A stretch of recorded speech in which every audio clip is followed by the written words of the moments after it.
Now a partner at Nelson Mullins and a Fox News contributor. Good to have you with us tonight, sir. What's your reaction? What do you think he was getting at with that no one objected? That Devin and Paul knew about it and had no problem with it. That's exactly what he's getting at. And the reason he's doing it this way is Devin and Paul are not allowed to discuss anything that is said in a Gang of Eight meeting. And McCabe knows that. So he can level the accusation, and Paul and Devin cannot refute him. What I think is fascinating is there were 3 investigations into a duly elected president.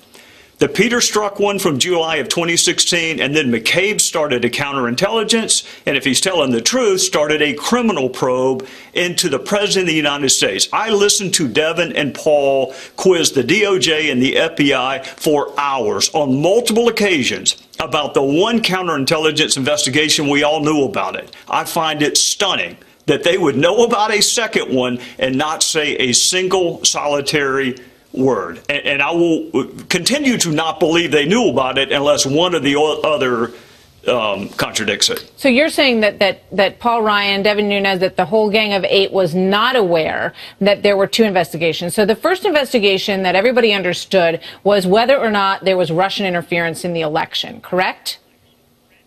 Well, if you look at the FBI document, which was drafted by and approved by Peter Strzok, it was a counterintelligence investigation into the Trump campaign. Now, the FBI doesn't like it when I say that, but unfortunately, I've seen the documents. I know exactly what Strzok wrote. They want you to believe that it was into what Russia was doing, and that's fine. That's appropriate. Unfortunately, Strzok used the phrase Trump campaign. So that was the one from July of 2016, and now McCabe says there was one in May of 2017, in addition to the criminal investigation into obstruction of justice. Understood. I mean, and everyone knows that the FISA warrants were happening during the time of the original investigation, which goes right to the heart of what you're saying about the Trump campaign in and of itself. But what triggered the second part of this for Andrew McCabe is quite clear. He was very upset that James Comey was fired. And when he was pressed on this by Savannah Guthrie on the Today Show this morning, he said, she said, what evidence, what reasoning did you have? And he says, because he clearly wanted us to stop investigating. He talked about Michael Flynn. He asked for, perhaps you could see your way past this investigation. And he felt that there was a direct line, perhaps, from that to him being an agent of Russia, essentially.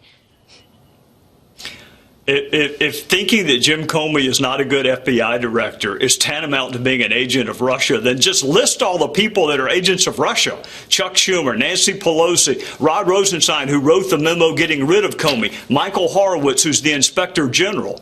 I mean, look, I know McCabe liked Jim Comey. I know that.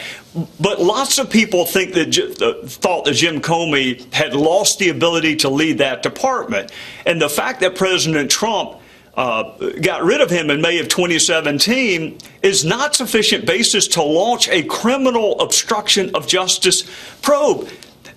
Look at what happened, Martha. He gets rid of Comey, replaces him with a Comey acolyte who not only continues the probe, but expands it. So if his goal was to obstruct a Russia investigation, gosh, he did a terrible job of it.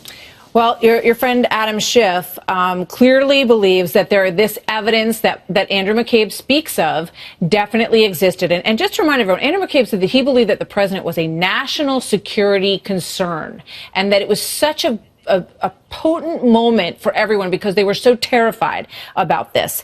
Here's Adam Schiff talking about what he sees as the continued evidence at this point on Sunday. Let's watch. You can see evidence in plain sight on the issue of collusion, pretty compelling evidence. Now, there's a difference between seeing evidence of collusion and being able to prove a criminal conspiracy beyond a reasonable doubt. Your thoughts? Well, collusion is a synonym for conspiracy. So I hope the questioner followed up and said, okay, Chairman Schiff, you have just said you have evidence of a criminal conspiracy between the President of the United States and the Russian state. What is that evidence? What is the crime?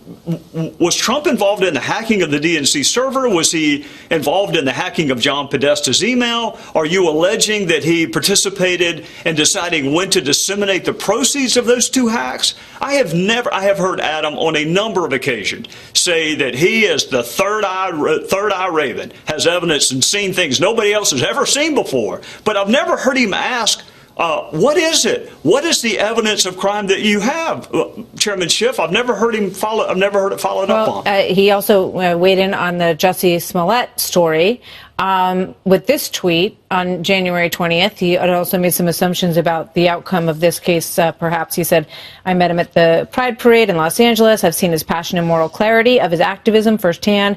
This week he was the victim of a horrific attack. We pray for your speedy recovery, and we reject this act of hatred and bigotry," says Adam Schiff with regard to that. Quick thought. Horrific attack is the words I went to. It is another in a long list of instances where Adam Schiff would rather get the attention than get the facts. And I've said before, he was a good lawyer.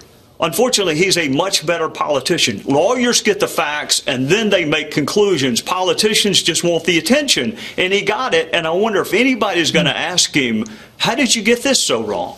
Trey Gowdy, thank you, sir. Good to see you as always.